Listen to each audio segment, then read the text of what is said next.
ফিলিপিন্সে দুর্নীতি বিরোধী আন্দোলনে পুলিশ বিক্ষোভকারীর তীব্র সংঘর্ষ। আফগানিস্তানের বিমান ঘাঁটির পুরো নিয়ন্ত্রণ চায় ট্রাম্প, প্রত্যাখ্যান তালেবানের। আমেরিকার সাথে বাণিজ্য উত্তেজনা বাড়ায় দেশীয় পণ্য কেনার আহ্বান মোদির। শ্রীলঙ্কায় শিকারি মাছ নিধনে জেলেদের ভিন্নধর্মী মাছ ধরার প্রতিযোগিতা আয়োজিত।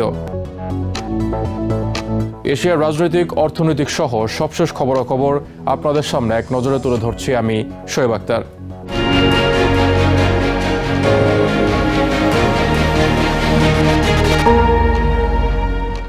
সরকারের বিরুদ্ধে ক্ষোভে ফুঁসে উঠেছে এশিয়ার আরেক দেশ ফিলিপিন্স।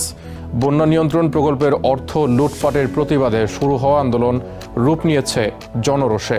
রবিবার দুর্নীতির বিরুদ্ধে প্রতিবাদ স্লোগানে উত্তাল হয়ে উঠেছে রাজধানী ম্যানিলা।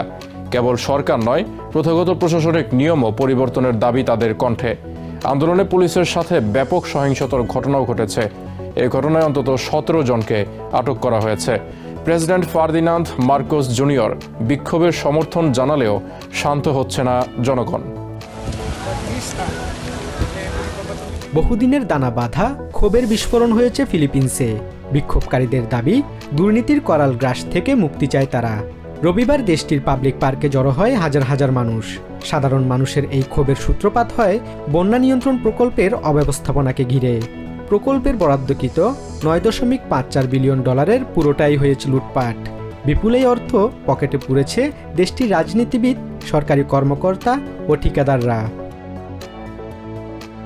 আন্দোলনে অংশগ্রহণ করে নিউ প্যাট্রিয়টিক অ্যালায়েন্স এর চেয়ারপারসন টেরি ক্যাসিনো বলেন, লুটপাট ও অব্যবস্থাপনার কারণে বছরের পর বছর বন্যার শিকার হয়েছে দেশটির মানুষ।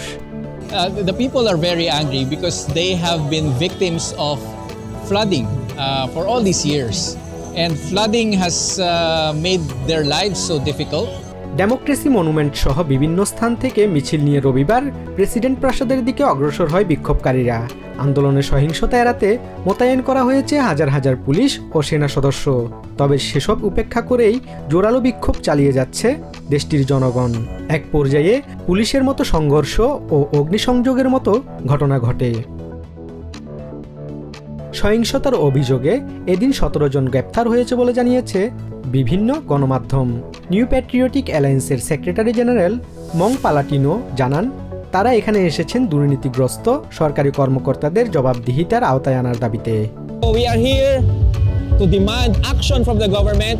We are here to demand accountability against corrupt officials in the government. এদিকে পরিস্থিতি বেসামাল হওয়ায় বিক্ষোভকারীদের সমর্থন দিয়েছেন প্রেসিডেন্ট ফার্দিনান্দ মার্কোস জুনিয়র। নির্দেশ দিয়েছেন অর্থলোপাটের ঘটনায় স্বাধীন তদন্তের, যদিও তাতে শান্ত হচ্ছে না জনতা। প্রেসিডেন্ট মার্কোস ও ভাইস প্রেসিডেন্ট সারা দুতার্তে দুজনই দুর্নীতিগ্রস্ত বলে অভিযোগ তাদের। এদিকে উত্তপ্ত পরিস্থিতিতে ফিলিপিন্স ভ্রমণের সতর্কতা জারি করেছে আমেরিকা ও Australia. Basudebnath, TVN24 news desk. আফগানিস্তানের বাগরাম এয়ারবেসের পুনরায় নিয়ন্ত্রণ পাওয়ার ইচ্ছা প্রকাশ করেছেন প্রেসিডেন্ট ডোনাল্ড ট্রাম্প। তালেবানরা এই বিমান ঘাঁটির নিয়ন্ত্রণ পুনরায় ফিরিয়ে না দিলে খারাপ কিছু হতে পারে বলেও হুঁশিয়ারি দেন তিনি। শনিবার ট্রুথ সোশ্যালের এক পোস্টে এসব কথা জানান প্রেসিডেন্ট। এদিকে রবিবার তালেবান সরকারের মুখপাত্র জাবিউল্লাহ মুজাহিদ ট্রাম্পের দাবি সরাসরি প্রত্যাখ্যান করেন। আমেরিকাকে বাস্তববাদী ও যুক্তিসঙ্গত নীতি গ্রহণ করার আহ্বান জানান তিনি। মুজাহিদ আরও জানান, আফগানিস্তান নিজের স্বাধীনতা ও ভৌগোলিক অখণ্ডতা নিয়ে আপোষহীন। এ সময় দোহা চুক্তির কথাও স্মরণ করিয়ে দেন তিনি। একই দিন এক ভিডিও বার্তায় তালেবান সেনাবাহিনীর প্রধান কারি ফসিউদ্দিন জানান, তারা আমেরিকা এবং তার মিত্রদের ভয় পান না। আমরা আমাদের মাটির 1 ইঞ্চিও ছেড়ে দেব না। যারা বিদেশিদের নিজেদের শাসক বানিয়েছিল এবং জোর করে দেশ চালাতে চেয়েছিল, তারা ছিল কাপুরুষ এবং ভীতু। নিজেদের ভয়ের কারণে তারা অবিশ্বাসীদের কাছে আশ্রয় নিয়েছিল। আমরা আল্লাহ ছাড়া কাউকে ভয় পাই না। বিগত 2 দশক দখলদারিত্বের বিরুদ্ধে আমেরিকা এবং তার মিত্রদের বিরুদ্ধে জিহাদের মাধ্যমে আমরা তা প্রমাণ করেছি। ভারতের প্রধানমন্ত্রী নরেন্দ্র মোদী দেশবাসীকে দেশীয় পণ্য কেনার আহ্বান জানিয়েছেন। রবিবার এক ভাষণে তিনি এই আহ্বান জানান। তিনি স্বনির্ভরতার প্রচার এমন এক সময় চালিয়ে যাচ্ছেন যখন আমেরিকার সাথে ভারতের বাণিজ্যিক সম্পর্কের অবনতি হচ্ছে। তার সমর্থকরা ইতোমধ্যে জনপ্রিয় আমেরিকান ব্র্যান্ড যেমন ম্যাকডোনাল্ডস, পেপসি এবং অ্যাপল বয়কটের জন্য প্রচার শুরু করেছেন, যেগুলো ভারতে অত্যন্ত জনপ্রিয়। ভারতের 1.4 বিলিয়ন জনসংখ্যা আমেরিকান ভোগ্য পণ্যের একটি বিশাল বাজার। তার বক্তব্যে মোদি দোকানদারদের প্রতিও আহ্বান জানান যাতে তারা ভারতীয় পণ্য বিক্রিতে গুরুত্ব দেন, কারণ তার মতে এটি দেশের অর্থনৈতিক প্রবৃদ্ধি ত্বরান্বিত করবে। শ্রীলঙ্কার উত্তর পশ্চিমাঞ্চলে শিকারি মাছ নিধনে অনুষ্ঠিত হয়েছে এক ব্যতিক্রমী মাছ ধরার প্রতিযোগিতা। শনিবার দেশটির ওয়ারিয়াপোলা শহরের দেদুরো ওয়া জলাধারে এই প্রতিযোগিতা অনুষ্ঠিত হয়।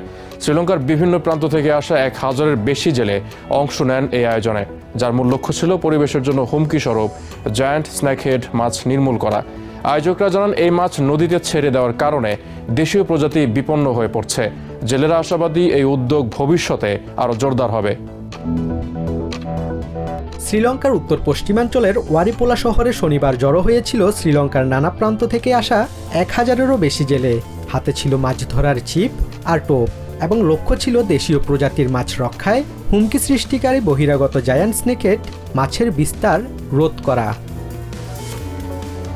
দেদুরু ওয়া জলাধারে এই প্রতিযোগিতার আয়োজন করে 3টি জেলে সমিতি, শ্রীলঙ্কার মৎস্য মন্ত্রণালয় এবং একটি জনপ্রিয় অ্যাংলার্স ক্লাব। দেশীয় প্রজাতির মাছ যেমন লাবিও হেলাদিভা সংরক্ষণ করা, যা শুধুমাত্র শ্রীলঙ্কার মিঠা পানিতে পাওয়া যায়।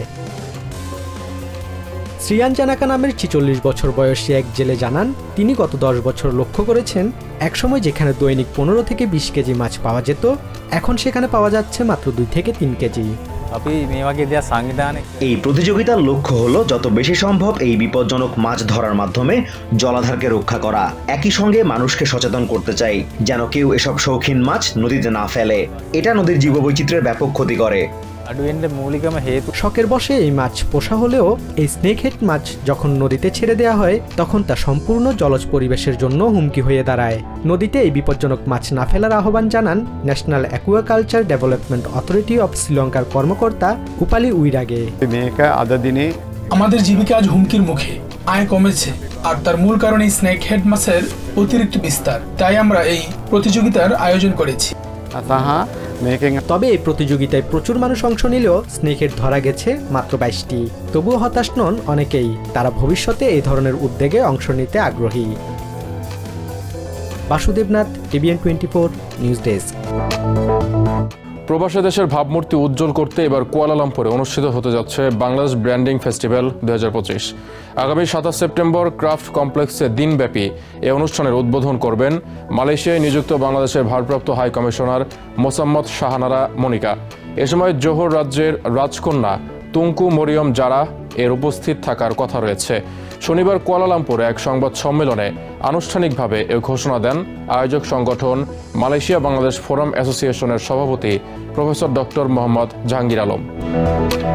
এক নজরে প্রতিদিন এশিয়ার খবর জানতে চোখ রাখুন TVN 24 নিউজ নেটওয়ার্কের ইউটিউব ও ফেসবুক পেজে।